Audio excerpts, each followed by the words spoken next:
L'épître de Paul aux Éphésiens, chapitre 2.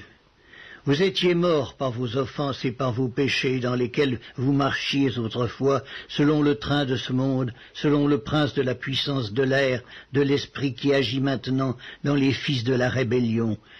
Nous tous aussi, nous étions de leur nombre et nous vivions autrefois selon les convoitises de notre chair, accomplissant les volontés de la chair et de nos pensées, et nous étions par nature des enfants de colère comme les autres.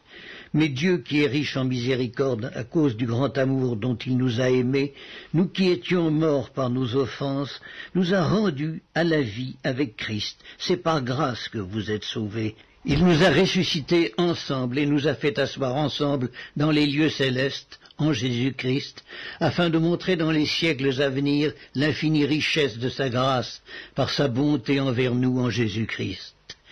Car c'est par la grâce que vous êtes sauvés, par le moyen de la foi. Et cela ne vient pas de vous, c'est le don de Dieu.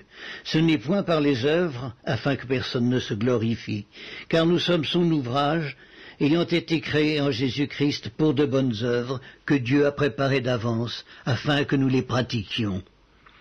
C'est pourquoi, vous autrefois païens dans la chair, appelés incirconcis par ceux qu'on appelle circoncis, et qui sont en la chair par la main de l'homme, souvenez-vous que vous étiez en ce temps-là sans Christ, privés du droit de cité en Israël, étrangers aux alliances de la promesse, sans espérance et sans Dieu dans le monde.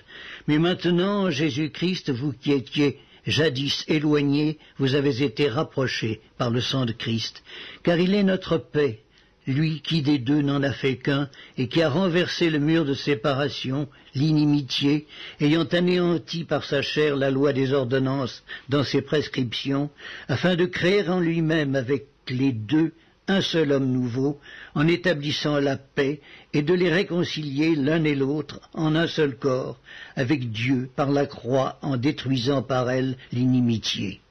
Il est venu annoncer la paix à vous qui étiez loin, et la paix à ceux qui étaient près. Car par lui nous avons les uns et les autres accès auprès du Père dans un même esprit. Ainsi donc vous n'êtes plus des étrangers, ni des gens du dehors, mais vous êtes concitoyens des saints, gens de la maison de Dieu. Vous avez été édifiés sur le fondement des apôtres et des prophètes, Jésus-Christ lui-même étant la pierre angulaire. En lui, tout édifice bien coordonné s'élève pour être un temple saint dans le Seigneur. En lui, vous êtes aussi édifiés pour être une habitation de Dieu en esprit.